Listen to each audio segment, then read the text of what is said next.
sita katika kikao cha mawaziri wawili bwana, ikiwemo pendekezo la kupunguza umri wa kustaafu kwa walimu kutoka miaka 60 hadi 50 ili kutoa nafasi za ajira kwa vijana serikalini.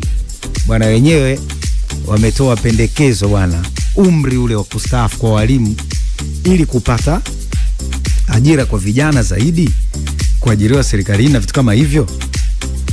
Basi umri utoke miaka 60 mpaka 50.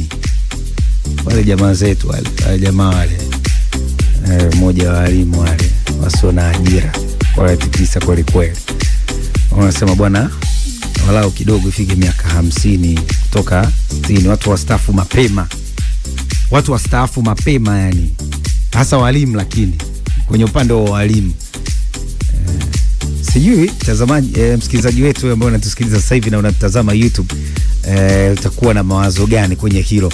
Sasa mambo mengine ambayo wamewasilisha bwana katika andiko lao yenye kurasa takriban 22, masuala ya mtaala mpya, usaili wa ajira za walimu bwana, uzalishaji wa walimu wapya, lakini pia hali ya maisha ya walimu sawa bwana, kuwekwa sawa, hasa wasio na ajira mitaani na uhaba wa walimu. Kwanza wameanza na miaka sawa bwana, miaka ipunguzwe kutoka 60 mpaka 50, alafu baada ya hapo wamekuja bwana, hali za walimu ziwekwe sawa, hali ya maisha ya walimu sio na ajira mtaani kule, lakini uhaba wa walimu pia utazamu. Sasa viongozi wa umoja huo bwana, ambao walikutana na waziri wa nchi ofisi ya Rais, Management na utumishi wa umma na utawala bora Joyce Mbachawene, pamoja na waziri wa elimu, sayansi na teknolojia Profesa Adolf Mkenda, viongozi wa umoja huo ndo walikutana. Kama unakumbuka waliitwa Mchungu. Kwema ndugu yangu? Kama kaka. Mambo nakwenda Tunamshukuru Mungu. Weekend ipo vizuri. Mambo yameenda vizuri. Bwana, umoja wa elimu bwana anasema umri uzingatiwe kidogo, itoke kwenye ile miaka 60 ya walimu kustaafu isogee kidogo miaka 50. Hii inaweza ikatoa fursa kwa vijana wengine pia kuingia kwenye ajira na nini. Wao mtazamo wao.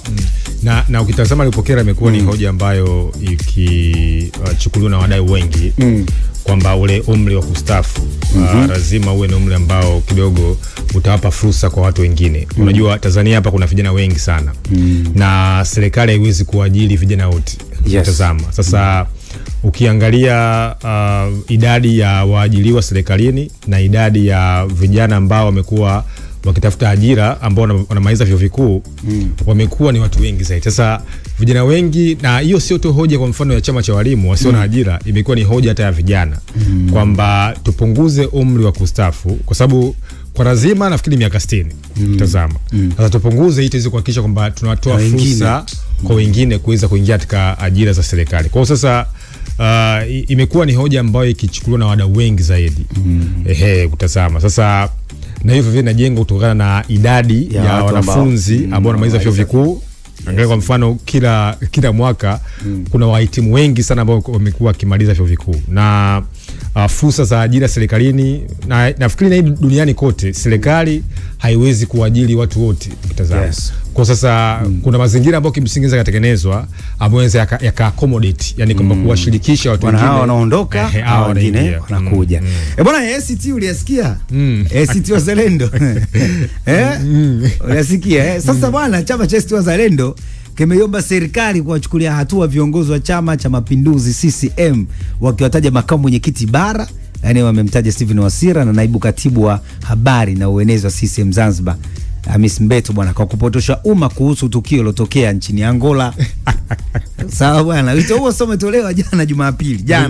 Jumapili ya moto kabisa hiyo. Baada ya moto kabisa. Jana mimi mkutano akasema Asana kumeanza kuchangamka. Umetolewa jana makamu wa kwanza wa rais wa serikali ya Mapinduzi Zanzibar Othman Masoud Othman, ambaye ni mwenyekiti pia wa chama cha ACT Wazalendo Taifa, alipozungumza na waandishi wa habari makao makuu ya chama hicho Magomeni hapa Dar es Salaam, akisema kwamba bwana, viongozi hao wametoa taarifa za uongo na za kupotosha.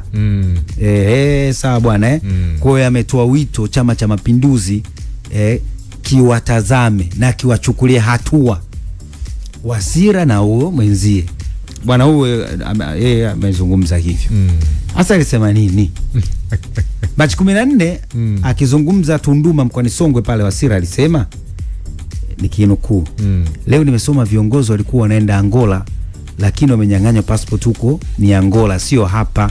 Hapa hatujawanyang'anya passport, na hata ikimaliza muda wake tunawapa ili waende wanakotaka alafu warudi salama. Wamelalamika kwa nini serikali imekaa kimya, kwani sisi tunasimamia airport ya Angola? Asa amenukuliwa kizungumza anahoji sasa Steven Wasira. Wasira kawa anahoji sasa wiki iliyopita. Sasa ndio walivyorudi huko bwana wachukuliwa hatua. Kwa nini wana kama wanapotosha? Kama wanapotosha hivi inakuaje? Ya, unajua ni kwamba Lupokela kwenye siasa pale ambapo mpinzani wako anapofanya mistake, anapofanya tunasemaje, anapofanya kwa mfano kuna kosa dogo ambalo anaweza kalifanya upinzani au wapinzani wanaweza wakachukulia kama ni fursa katika kulijengea hoja. Na kimsingi ni kwamba hilo swala la viongozi wa upinzani kukwama katika mkutano wa demokrasia ambao wameenda Mheshimiwa Tundu Lissu na makamu wa kwanza wa rais Zanzibar STT, ni kwamba imekuwa imeibua wadau tofauti kwamba kwa hisia tofauti kwamba kwa nini ni watu ambao wameenda kwenye mkutano lakini sasa imeonekana kwamba hawajafanikisha lengo lao kwenda kule. Sasa wengi wamekuwa kijenga hoja kwamba hapa Tanzania wamekuwa wakititiwa vizuri kwamba ile huduma za kusafiri kama viongozi, kwa sababu kumbuka hawa wana hadhi ya kuwa viongozi wa kitaifa. Unapokuwa kiongozi wa chama, tafsiri ni kwamba unakuwa na hadhi ya kiongozi wa kitaifa. Sasa kuzuiliwa kwao imekuwa imeibua hisia tofauti mbalimbali. Mbona tusikii neno huku? Ndio bwana, sawa bwana, kwa kupotosha hivi haifai. Bwana, muda umetukimbia sana mchungu, lakini baadaye tutakuja kutazama moja taarifa hapa. Niliona bwana Kenya pale, lakini pia niliona ya Trump na kuzuia kufuta ubalozi wa Afrika Kusini. Na Afrika Kusini wenyewe wanalalamika, wameshangazwa, wanasema kwa nini Trump anafikia hatua hiyo. Nafikiri baadaye tutakuja kuyazungumza, muda umetukimbia sana. Tafadhali endelea kuwa nasi. Hii ni Super Breakfast East Africa Radio. John Lupokela yuko pia hapa, Godfrey Mchungu kisa Daniel tutakuja kumsikia pamoja nawe mpaka 3 kamili asubuhi. 90.1 East Africa Radio Bukoba. East Africa Radio. Together tunawakilisha 101.4 East Africa Radio Singida. Together tunawakilisha. East Africa Radio. Yo, Punch BMB hapa. Wewe ni msikizaji wetu mzuri sana. Asante. Lakini tunafahamu pia kuwa wewe ni mjasiriamali na mfanyabiashara mzuri sana. Hongera. Basi unaposikiliza East Africa Radio, wape wengine nafasi ya kusikia kuhusu biashara yako. Ni wengi sana wangependa kusikia, na East Africa Radio ndio mahala sahihi. Tuandikie tangaza @eastafricaradio.com au wasiliana nasi kwa SMS na WhatsApp kupitia namba 0784729878. East Africa Radio. Together tunawakilisha. Tumevuka boda kuiunganisha miji mikuu ya Tanzania, Kenya na Uganda, na kwa pamoja tumeichagua East Africa Radio kutuleta pamoja. East Africa Radio. Together tunawakilisha. East Africa Radio. Together tunawakilisha. Super Technology ya Super Breakfast. Wasa mzuri zaidi kwa ajili ya Supertech. Asante sana swahiba wangu ambao umeniandikia ujumbe wako mfupi wa maandishi. Nimeona mwingi sana hapa. Imekuaje tena hapa? Haya. Fanya hivyo kupitia 0683802966. Nitakuja kusoma kile ambacho utakuwa umeniandikia. Fanya hivyo kupitia 0683802966. Ukiniandikia basi nitasoma vizuri kabisa hapa ujumbe wako mfupi wa maandishi. Kwa rafiki zangu ambao wamefanya hivyo. Nimekuona Noel kutoka pande za Mkanana, maeneo ya Mnandani.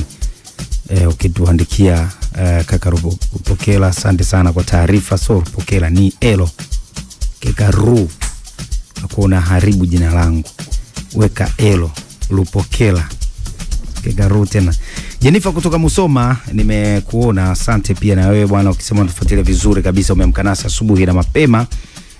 Unafuatilia, asante kwa taarifa.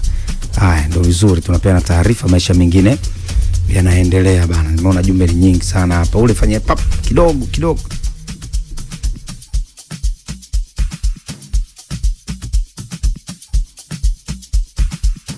Tuandikie na wewe pia kupitia 0683802966. Ukifanya hivyo nitakuwa nasoma ujumbe wako mfupi maandishi.